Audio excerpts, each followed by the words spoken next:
मैं जब राजनीति में आया, मैं संसद गया पहली बार 15 साल पहले, पहला काम मैंने क्या किया, उन सांसदों को चिट्ठी लिखी जिनकी घोषित आय, जिनकी घोषित संपत्ति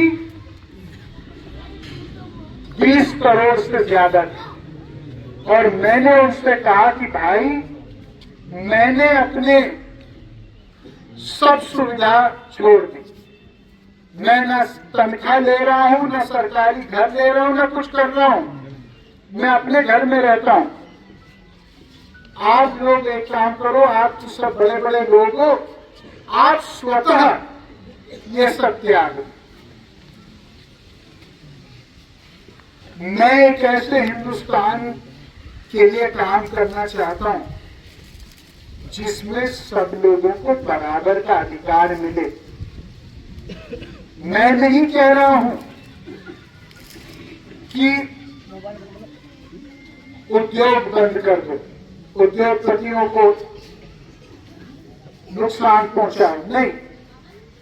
मैं ये भी नहीं कह रहा कि जो बड़े बड़े लोग शहर में हैं उनके अवसर बंद करा दो ना, लेकिन मैं एक चीज जरूर कह रहा हूं कि हमारे देश में 62 कंपनी हैं जो पिछले 7 साल में बेची गई हैं, जिनका निजीकरण हुआ, और उन 62 कंपनी को अगर मिलाया जाए तो अभी तक 27 लाख सरकारी कर्मचारी जो पहले थे आज वो बेरोजगार हो गए।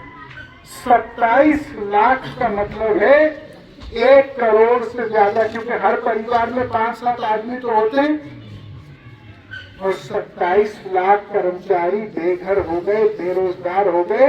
अब मुझे एक बात सही बताइए, अगर 40-50 साल का आदमी बेरोजगार हो गए तो क्या दूसरे उसको नौकरी पे रखेगा उस उम्र में? कोई नहीं रखेगा, तो वो तो बर्बाद हो गए ना। हम देश बनाने में लगे, 1 करोड़ आदमी बर्बाद हो जाए तो हमको खुशी हो सकती है? हम क्या इस पे आवाज उठाएं कि शांत हो जाए अपने फायदे? हम अग्निवीर के खिलाफ बोले, मेरे नाना सेना में थे, मेरे मौसा सेना में थे, मेरे परिवार में 4-4 लोग सेना में रह चुके हैं। मैं सेना का अपने घर से भी ज्यादा सम्मान सेना का करता हूं, लेकिन मुझे एक बात बताइए, अगर कल सेना के जो अग्निवीर में लोग हटाए जाए, कह रहे हैं कि 1/3 लोग हटाए जाएंगे, और कल वो लोग आपके दरिया भगत में जाए देश की रक्षा सरहद में करने के लिए, और वो वर्दी में वापस आए और आप उनकी सलूट मारो, रात को कि साहब आपने तो बुलंद कर दिया मामला हमारे गांव का, क्षेत्र का, और वो कहें कि नहीं भाई, मेरे को तो निकाल दिया गया है, अब मैं सरकारी स्कूल में जाके बर्तन मांजूंगा, तो क्या ये सेना का अपमान होगा कि नहीं होगा?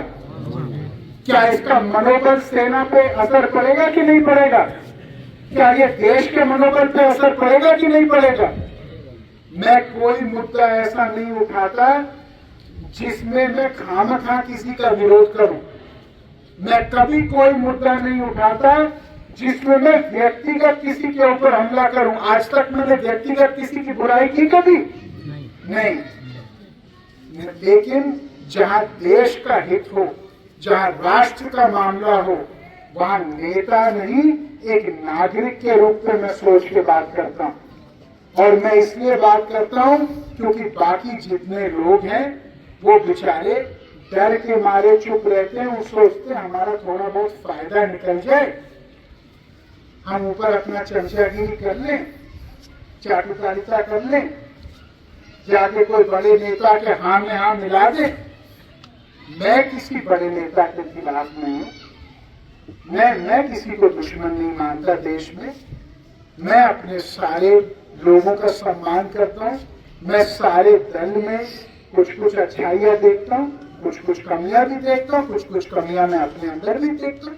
उसमें क्या है, हम कोई सोने के बने हुए लोग थोड़ी ना हैं। लेकिन जहां देश की बात है वहां हमको ईमानदारी से बात रखनी पड़ेगी।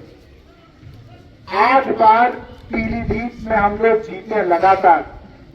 आज आपको पता है पीलीभीत में हमारे पास एक घर तक नहीं है। जब मैं पहली बार जीता था मैंने अपनी माँ से कहा, मैंने कहा माँ क्या हम लोग एक घर बना लें पीलीभीत में? मेरी माँ ने कहा पूरा ही पीलीभीत हमारा घर है, हमको क्या घर बनाने की जरूरत है।